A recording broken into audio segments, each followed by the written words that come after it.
little history on this particular car. Oh, cool. Stop sign. All right, so this Ford Bronco, real stroke.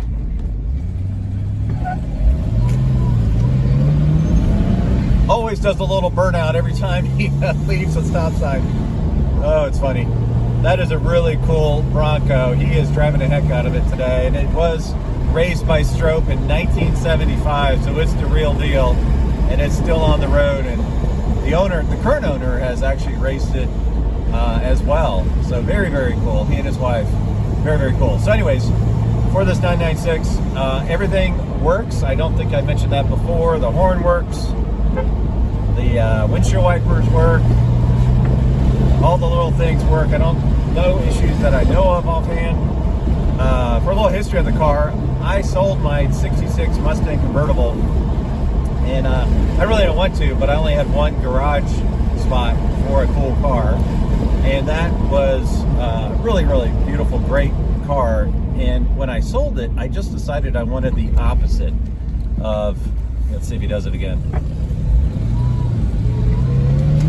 Nope. I wanted the opposite of a 1966 Mustang convertible. So I love listening to Spike's Car Radio. Those guys are kind of nuts. And Jerry Seinfeld was on there one time. I want to say it was the Pebble Beach special, like around episode, let me roll my windows up here, episode 48 maybe. And he started talking about the benefits, or what's so great about a 911. And it just really resonated with me. I won't get it totally correct. If you're on my email blast recently, you did hear me, I did outline this. And if you would like to be on my email blast, just shoot me a note at greg@thecollectedcarpodcast.com and I'll add you. Anyways, the gist of it was, so for the 911, with the engine in the back, you have great forward visibility. You can just see the edges of each of your fenders, which is exactly what you're experiencing right now. Because there's no engine up front, steering is light and tight, which is totally accurate. Handling is fantastic. Because there's no big drive shaft connecting the front engined cars to the rear end, that you don't have that loss of responsiveness, or you don't lose any power. Your acceleration is immediate versus a slight delay. With the engine in the back, you have more traction in the rear, which is accurate. So it really spoke with me. So I decided, all right, I'm going to go look for a Porsche 911. I really wanted air-cooled, but honestly, I couldn't afford it. When you're talking probably I don't know. I just didn't think I could afford it. So I started looking around for liquid-cooled, not water-cooled, liquid-cooled. And I did not really want silver, but I found this one up at Buyers Volvo. They do have a Porsche dealership, but it was at the Volvo dealer. Someone had traded it in for a new Volvo, I believe, of some sort. Anyways, it was there on the showroom floor, and I absolutely fell in love with it. It had these killer, awesome wheels on it, 19-inch wheels, that really, that's the reason, honestly, I bought the car. I mean, it was in great shape, great condition, all that, but the topper was these incredible wheels.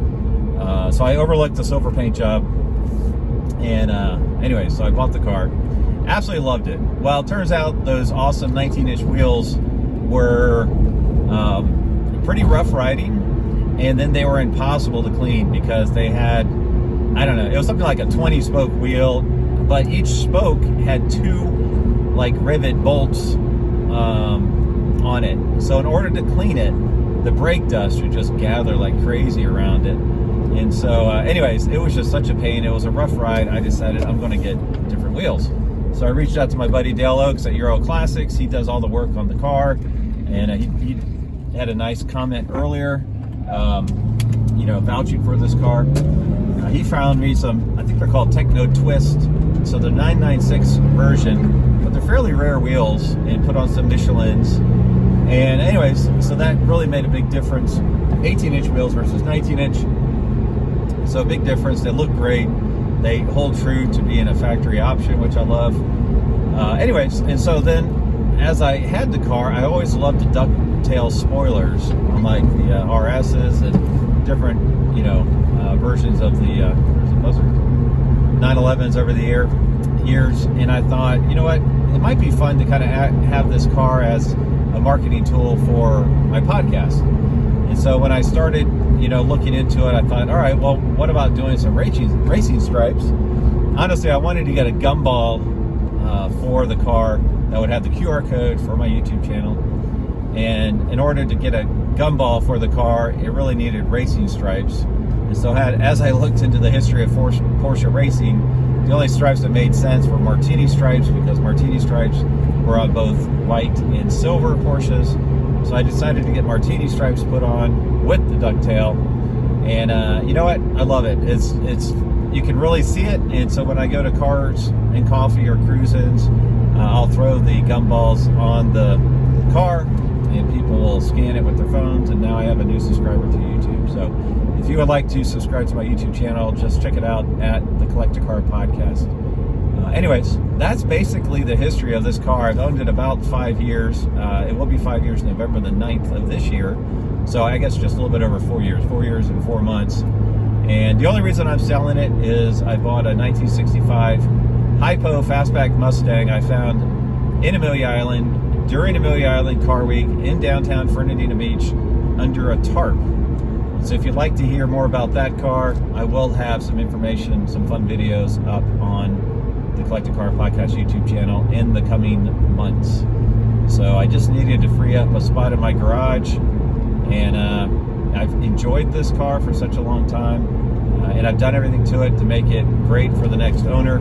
I just thought, you know what, it's a nice time to pass it along. So good luck bidding, and I appreciate the support.